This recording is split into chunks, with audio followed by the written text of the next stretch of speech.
Welcome to the Oh, Dave, you'll have to do it, love. Darling, I'll do it. I'll step in. It's what podcast buddies are all about. Welcome to the Problematic Gazette, your weekly bonus edition of the Problematic Gaze, where your two puffs of a certain age chew the fat, discuss what they've been up to, talk about what they've watched, I've glitched, I can't do it, read out your emails, and so on and so forth. So Lee, you sound a bit lackluster. What's wrong? I'm a little bit jaded, darling. I can't lie. We've had quite a week of it here at PG Towers. It has been slightly relentless. And let me explain. On Monday afternoon, about 4 o'clock, our electricity went off. And lo and behold, it was just our house and the house next door. So it wasn't a big, easily fixable problem. It was something specific to our two houses. So a crack team of engineers arrived at 5 p.m. and said it'll probably take a couple of hours. Anyway, they worked all night. Banging, scraping, no power. No heating, no lighting. I've been to work and thought, oh, this will be quite romantic. It'll be candlelight. It was not. The front door had to be open. It was fucking freezing. At 5 a.m., they came in and said, we think we've cracked it. Pressed the button and literally went, and it didn't work. So another crack team arrived at 8 a.m. So this has been going on for 15 hours. And start to dig up the garden outside, pneumatic drills out. They were on it all day. They did give us a generator at 12 o'clock midday. So we did have electricity, but then we had a massive generator the size of a mini metro in the garden just oh my goodness out. And that went on all night because they couldn't fix it then either. So we had all night. You know, you hear about those people who live in that countries where they hear the hum and it drives people insane and people commit suicide and stuff. So I'm at the back of the house and the generator's at the front, but I could hear the hum all night. So that was night 2. Finally, yesterday afternoon, this is now rolling into day 3 at 3 o'clock in the afternoon. Am I boring you, darling? Just suppressing a yawn with my travails. Wow, that's podcast support, isn't it? Yawning in my face. Sorry, am I boring everybody, gays? I hope I'm not boring you. It's just been a very difficult week. And you know, I lack empathy. That's one of my qualities. Yes, carry on. You're very Trumpian in that respect, aren't you? At 3 o'clock yesterday afternoon, the power was restored. God, it's just been a saga. I mean, at least it didn't happen next week, because if it happened Christmas Eve, it would have just been game over. But yeah, there we go. What a saga. What a saga. I have to say, credit to them, UK Power Networks. Those lads who had it all night, God love them. All through the night they worked. Banging. That was my one question to you, actually. Did you have any hot engineers round? If only we'd had, it would have been slightly more bearable. But alas, no, unfortunately not. Even my chirpy offer of a cup of tea, it wasn't the fantasy scenario I could have hoped for or wished for or distracted from the pain. But there we go. I do feel like I've been on a 3-day bender. Oh, back in the day when you did a weekend and you took a couple of days to recover, that's what it feels like. You had the 3-day low without having the high to begin with. Absolutely. Absolutely. Hooray. Happy Christmas. Hooray. Yes, happy Christmas. That was the Problematic Gazette. Thanks for listening. No, sorry, we will carry on. Do you want to hear about me? What about me? Oh, go on. Yes, go on then. Christmas shopping, that's what I want to discuss, because that's going to be a real vocal topic for all our gazers at the moment. Have you finished your Christmas shopping? Have you just got a couple of little bits and bobs to do, or have you not started at all? Now, on Monday, we're recording this on Thursday, aren't we? Was in a complete panic because I hadn't started anything. Monday, went on Amazon. I hate myself for it, but convenience and all that. Ordered half my Christmas presents to arrive. And then I went very middle class this. I went down to John Lewis and got the rest. So I turned it around from the jaws of defeat within the space of 24 hours. And now most of them are wrapped and under the tree. So I'm feeling very smug about myself. So, gazers, if you haven't started it yet, literally just down tools, get it done. And then you can basically start drinking now from here until January the 1st. Wow, there's a healthy message for the new year. I made the foolish mistake of going into Sainsbury's yesterday without my headphones on and was subjected to 7.5 minutes of some of the worst Christmas music I've ever heard in my life. The most execrable version of Jingle Bells I think has ever been committed to record, and I just had to retreat, abort mission, abort. So, yeah, still nothing bought, still nothing will be bought. It's going to be fine. Oh, I've got you 2 presents. Oh, fuck off. And I've already given you 1 present already, so you will have had 3 presents by me. But I know that you don't do it, so it's fine. I don't give to receive. Very altruistic that way. Right. But actually, I did want to talk to you about, it's not on our agenda, but as a segue, about shit Christmas songs. Oh, don't. I hate Christmas music. I hate it. I hate it. Yeah. Why do we do it to ourselves every year? It's a break from the norm, isn't it? It's to get everybody kind of feeling festive and stuff. But on the radio and everything, it's just overkill. And at least a few years ago, there were kind of like the handful of staple songs like Merry Christmas, War is Over, John and Yoko, Merry Christmas, Everybody, Shaking Stevens, Mariah Carey. There were your kind of staples, weren't you? And perhaps throw in a bit of a wombling Merry Christmas. But now it just seems the world and his wife have released a Christmas song. And all it seems to me is like a little cash cow, like they've recorded an album and then they've got about another 2 hours of studio time to kill. So they're like, let's write a Christmas song really quick and just sing it and we'll just put some sleigh bells on it and call it a Christmas song and cash in. And they're all shit. The worst culprit in my mind is, I'm sorry to diss Saint Beyonce because I adore, is a goddess in my eyes, but the Destiny's Child Christmas song, I'm not going to sing it, you'll hear it, it's just the biggest pile of shit. Is that On the First Day of Christmas my true love gave to me? Yeah. That one. Yeah. That one. You see, for me, that's not the worst offender, I have to say, for me. I've heard some absolute shockers. When I was at your house, actually, the last time, and I was at PG Manor, because you have the radio on a lot, they were playing a lot of shit. And it's true.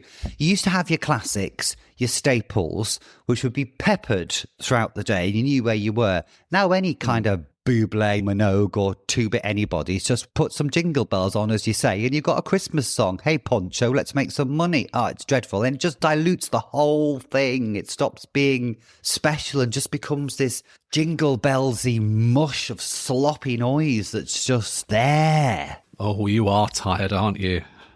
Yes, I am. Speaking of tired, I went into a fever dream last night. I dreamt about our podcast. I was dreaming about... I was in a mansion with the Spice Girls, go figure. And first of all, we'd gone to a cafe in Belgium and had some really bad crepes with a Spanish woman who was really annoying. And then I was thinking, oh my God, the schedule for Problematic Gazette. What are we going to do, girls?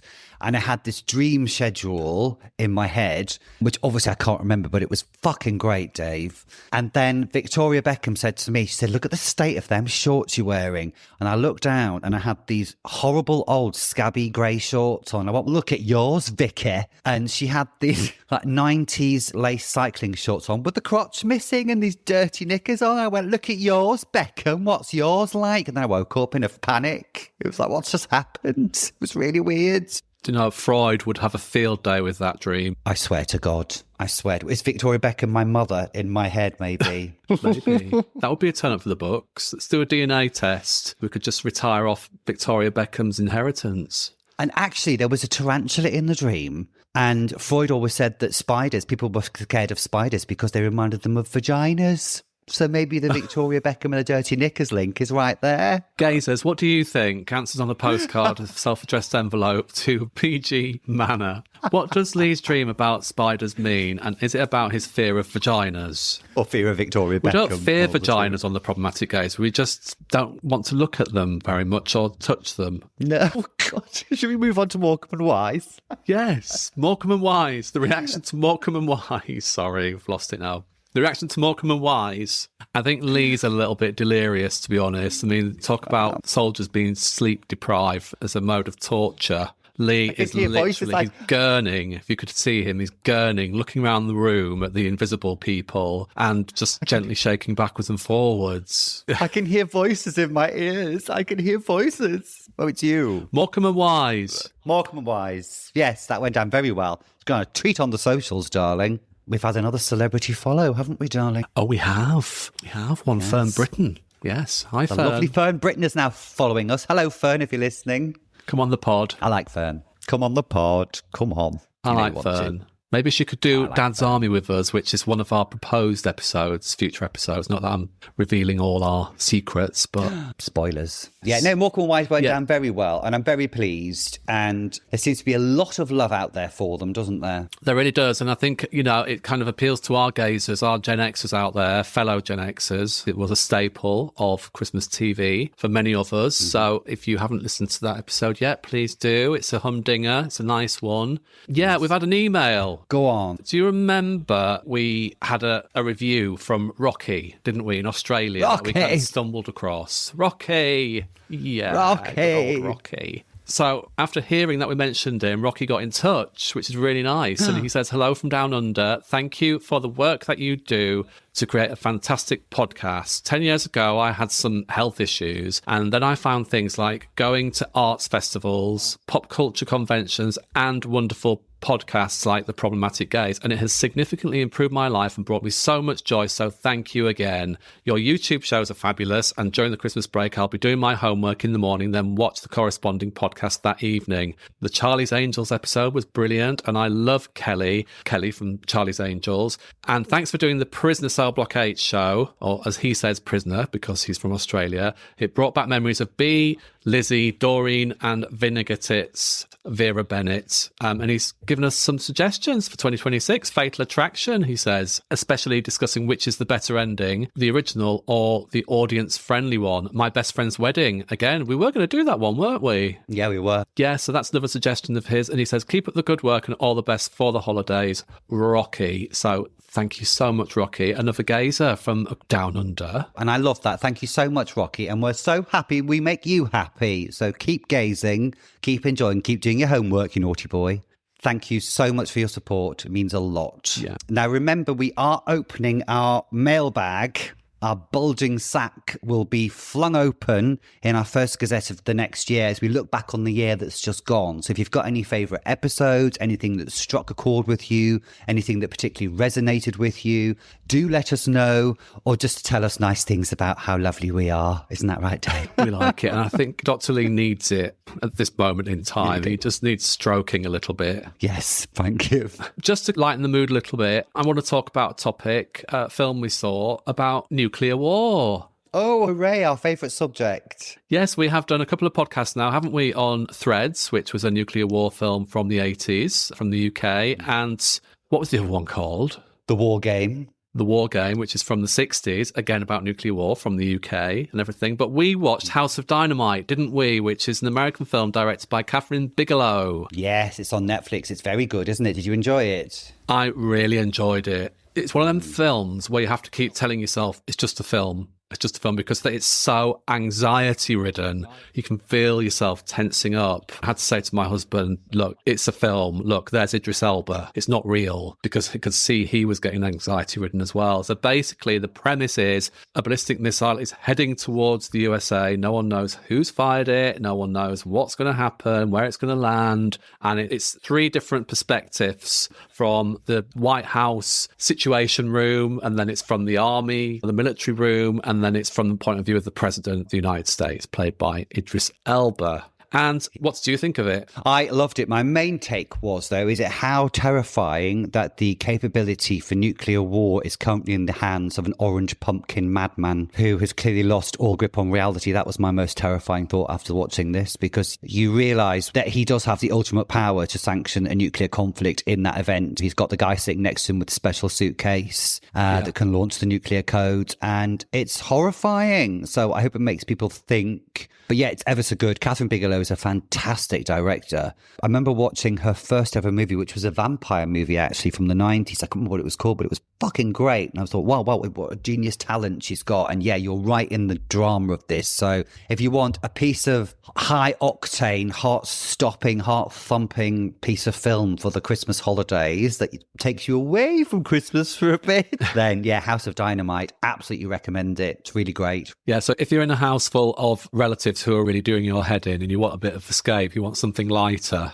then watch this film about a nuclear attack. Yes, it'll put all your problems into perspective. Yes. Another thing we've been watching, which obviously, as our gazers know, Dr. Lee is a Hooversexual. Is that the right word?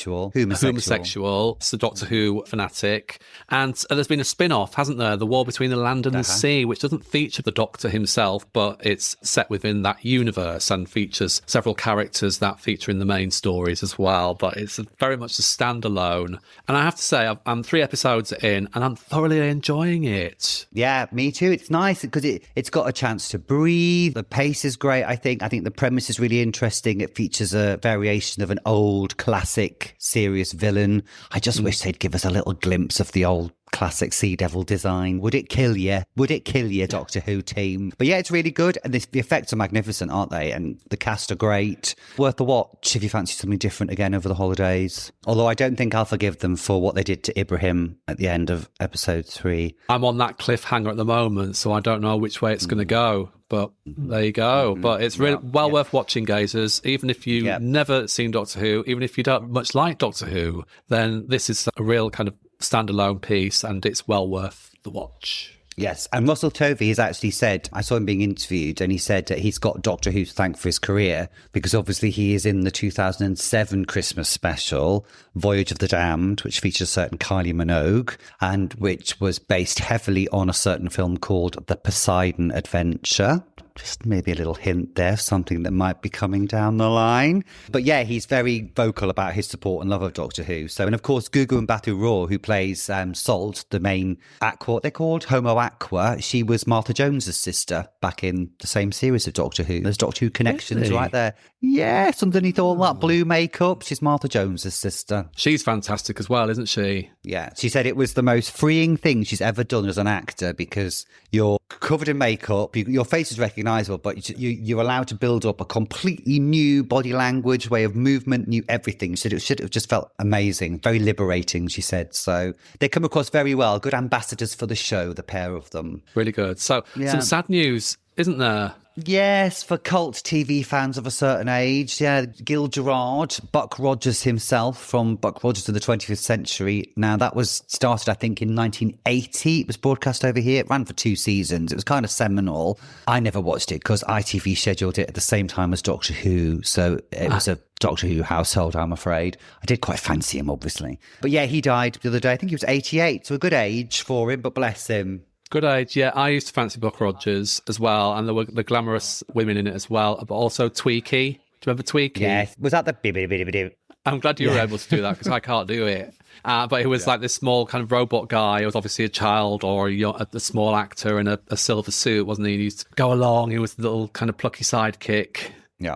I love Tweaky. Yeah. I used to be scared of the Cylons, but I thought they were a design classic. Remember their main villain? They used to have that kind of disco light that went back and forward across their mouth. Yeah, very good. But we'll raise a glass to Gil over the Christmas break. I won't watch an episode of Buck Rogers, though, to be honest. There's plenty of quite good documentaries about it on YouTube, so watch those instead. They're much better.